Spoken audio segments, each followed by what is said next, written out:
90% of millionaires are made through real estate investing. I've heard it, you've heard it, and we all want our piece of the real estate investing pie, but something is going on. I have 12 rental units, but I haven't bought a new one in a while, partially because markets are unstable, prices are high, and competition is fierce. And so a lot of people ask me if real estate investing is dead, especially for people like us who are just individuals trying to use real estate investing on our path to financial freedom. And my answer is no, but I do think that there are 3 big obstacles in the way right now that are stopping new would-be investors from entering the game. But that said, there are some ways to get deals easier and make them more profitable, and I'll share exactly how I'm doing that in this video. Also, speaking of ways to make deals more profitable, I wanted to let you know that this Thursday, March 27th at 7 p.m., I am going to be having a free live training on how to find deals in 2025. And it's going to be based off of the 3 things we talk about in this video and helping you create an action plan to apply them. Plus, the team over at PropStream has decided to get everyone who attends the call live $50 in free marketing credits, so you can use that towards your direct mail or skip tracing. And if you're watching this after Thursday, March 27th, then you can go to my free school community and find the recording of the training. So now let's get into the 3 things that are different about the 2025 market so that when you go to the training, we can build on that and teach you how to apply them to your own investing journeys. There is clearly a difference between real estate investing in 2025 and real estate investing just a couple of years ago. Anybody who's telling you the market is the same and you just have to work harder and make more offers to find a deal, I think is being dishonest with you. In order to show this difference, I'm going to take you through an example deal showing you how some of those fundamentals of real estate investing have changed. And as we're going through it, if you want to brush up on your knowledge of some of those fundamentals, I just dropped a new Real Estate Readiness Quiz that you can take for free using the link in the pinned comment. It'll help you figure out what you already know, what gaps you have, and what you need to do next to fill in those gaps. So here's our example deal. Let's look at a 3-bedroom, 2-bathroom house that is for sale for $220,000. A couple of years ago, when I did an example like this, I might have said the house was for sale for $150,000, but prices have gone up. Let's say the property needs $30,000 of work, so an investor who was purchasing this property would be all in for $250K, the purchase price plus the renovation. Now, one of the biggest obstacles in 2025 that was a lot easier a couple of years ago is the financing. How would an investor even get that $250K? Well, most times they don't. Most investors aren't buying properties just completely in cash. Most of them are financing it. So they're borrowing the money from somewhere else. And in a minute, I'll talk about some of the ways that you as an individual who maybe doesn't have a ton of experience could try to qualify for financing. But in this example, let's just say that our investor is going to put $15,000 down. We're going to plug these numbers into a basic mortgage calculator. I just found this one for free on the App Store. And we're going to set our first scenario where the interest rate is 5%. And then we're going to set the second scenario where the interest rate is 8.5%. And this is just one of the things about the market that has changed, but you've probably heard that interest rates are higher now than they were a couple of years ago. But I think it's useful to see even how across different strategies, that higher interest rate affects your ability to do that deal. Remember, you as our investor in this example finance the deal, you put $15,000 down, but you still have to pay back the bank the rest of that purchase and renovation amount. So at a 5% interest rate, your monthly payback would be about $1,300. Now, this is just an example. I'm trying to keep the numbers simple. There are other factors like your property taxes, whether you're in an HOA, your insurance, that are going to change the price. But for now, let's just focus on how changing the interest rate will affect things. So $1,300 for your PITI, which stands for your principal interest, which goes to the bank, your taxes, which goes to your county or city, and then your insurance, which goes to the insurance company. Basically, your PITI is what you have to pay every single month in order to own the property. But there's additional costs on top of that, like setting aside for repairs, vacancy, and a good rule of thumb is to take 50% of your PITI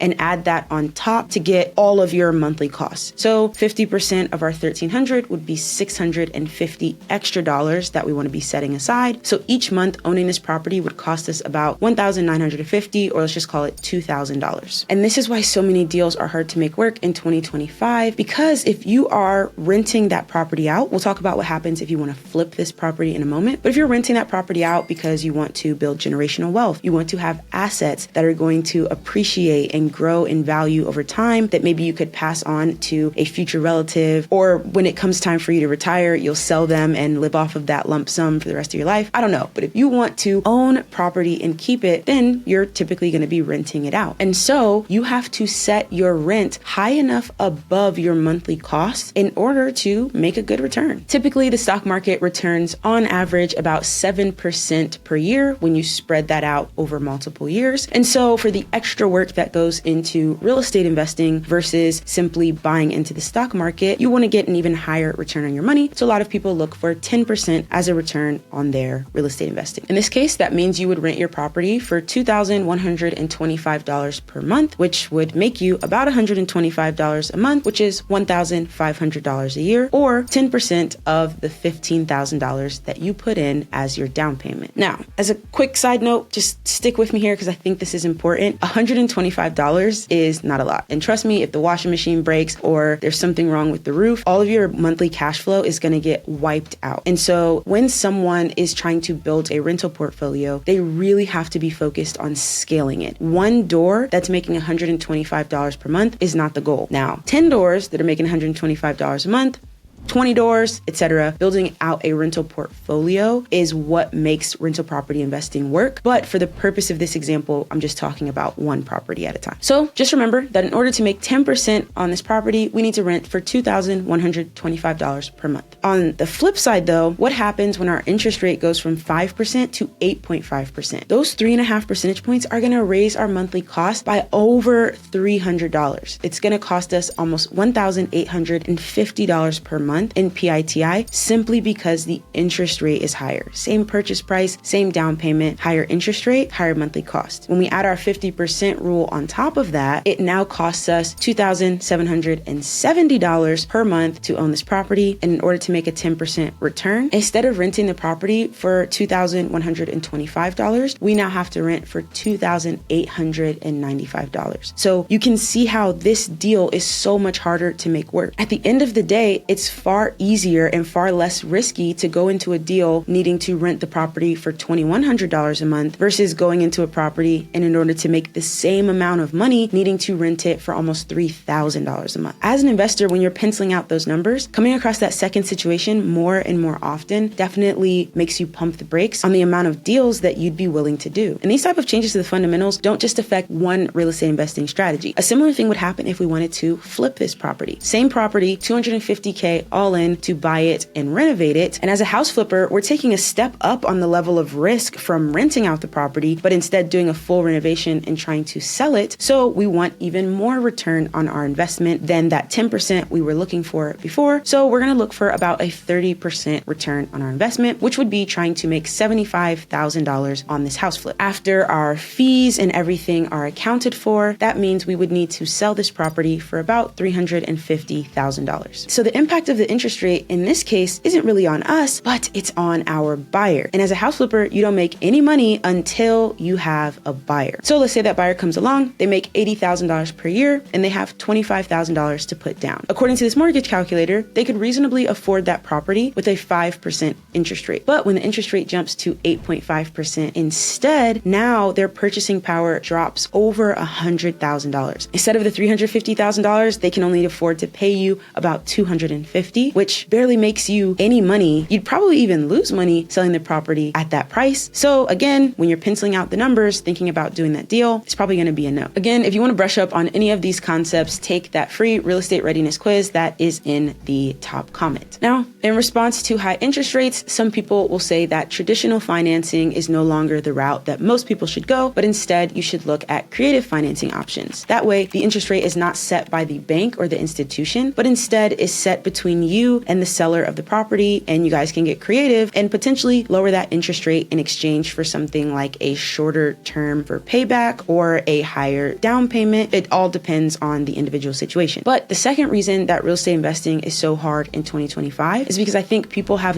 downplayed the amount of knowledge that you need to have to get into it. I've been sharing my investing journey on this channel for a couple years now, and at the beginning, I definitely started with wholesaling because I had heard that it was an easier, lower risk, low money down strategy of investing. And I think in some ways that is true. But lower all of those things doesn't mean know all of those things. In order for someone to give you the money to get into real estate investing, if you don't have it yourself, which most people who are wanting to use real estate investing to reach financial freedom are not just going to have the cash laying around to go out and do everything themselves. So you're going to need someone to lend you the money in order to do it. And all lenders, traditional or creative, are going to be looking for a combination of three things. They're going to be looking at your personal knowledge and experience. They'll look at the riskiness of the deal, and they'll look at how much skin in the game, aka money, that you're putting forward yourself. And if any of those three things are too low, then you're going to have a real problem finding someone to lend to you. And that is especially true as deals are getting riskier, like I explained in step one. That means you're going to need more knowledge and more skin in the game. And I will link a video in the description of how you can increase your knowledge in real estate, as well as increase the amount of money that you have to put into your deals so that you are a better option for people to lend money to. But none of that will matter if we don't understand the third reason that real estate investing is hard in 2025. And that is because institutional investors just got more money than you, and they're willing to lose it to a certain extent. An institutional investor is someone like a hedge fund, but basically they're often a collection of wealthy people who are all pooling their money together in order to buy at a very high volume. So unlike myself and you, where we're looking for one deal at a time, these institutional investors are going to be buying dozens of deals at a time, and they have a lot more money to do it with. But what's different now in 2025 that wasn't the case a couple of years ago is not just that there's more institutional investors, it's that those institutional investors are even more willing to lose money now because they are just playing the long game. We talked about,